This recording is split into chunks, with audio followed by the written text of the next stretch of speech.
Thank you very much, sir. Sir, one of the major challenges or one of the major fears of Ghanaians when they think about the NHIS is the current debt level. Please, can you appraise us of what the current levels are and what government is doing about it? The debt we inherited was about 1.2 billion. Hopefully, as at now, the budget we have, which is going to be approved this very morning, is such that all things being equal, by the end of this year, we will have cleared all the arrears, and then we will start on a very clean note. Coupled with other restructuring and other review and strategies that we are putting in place, NHIS should be on a very good pedestal from 2019 going.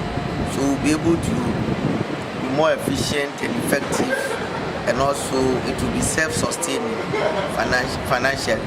So then we'll be able to finance the attendance as facilities. I'm talking about members of the NHIS. We shouldn't have a problem financing them, even from this year going. So that will go a long way to support government, coupled with management reforms that we're doing at the public health facilities. We expect that there will be more competency and efficiency in the management of public health facilities, and that will also help us to achieve the objective of reducing waste and inefficiencies in public financial management, especially in the health sector. So looking at the NHIS, I'm really curious about it. What's the current debt level? Oh, currently, as I said, if you look at the budget we have in Parliament now, we have cleared the debt. We have up to, I think, about 181 million that is coming from the prior years, which we hope to clear within this year. So if we're able to clear it within this year, 1 million, yes, that is from 1.2 billion. We have come all the way. Oh, when we took over last year in 2017 January, the accumulated debt that we inherited was 1.2 billion. But over the last 1 year, we have paid up almost $1 billion, and we are left with just about less than 200 million. So what's the way to sustain it? I personally chaired a review committee that also came up with other proposals.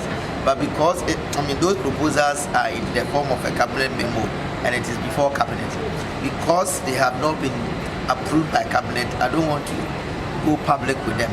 But I'm here. I'm sure that you've heard the chief executive mentioning some of them in his rounds that he did very recently, especially in January, February. Yeah. We saw him. We are talking about increasing the percentage of the VAT that goes to the NHIS, the NHIS. We were looking at moving it from 2.5 percentage points to 3.5 percentage points. We're also looking at the Senate, also restructuring so that the employer will pay 4% and then the employee will only pay 1%. All these are some of the measures that we have proposed to cabinet, but because cabinet hasn't approved them, we cannot speak to them as of now. Quite clearly, we heard from the presentation there is donor fatigue and Ghanaians don't want to pay more tax. So what innovative ways, innovative proposals are you making this time? Yes, Ghanaians don't want to pay more taxes. Donor fatigue is setting.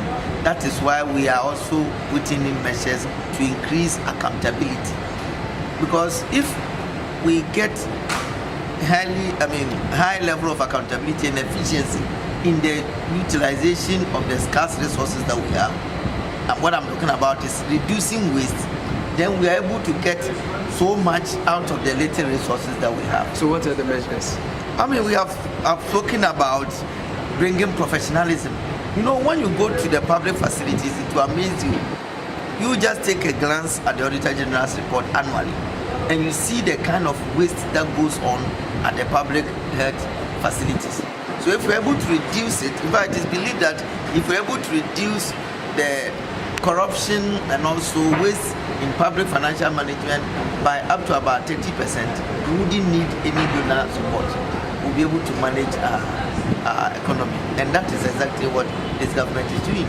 I'm sure you have seen a lot of measures that the government is doing to reduce corruption. as I'm speaking now, we are thinking of reforming public sector management, public health facilities management, by bringing professionals.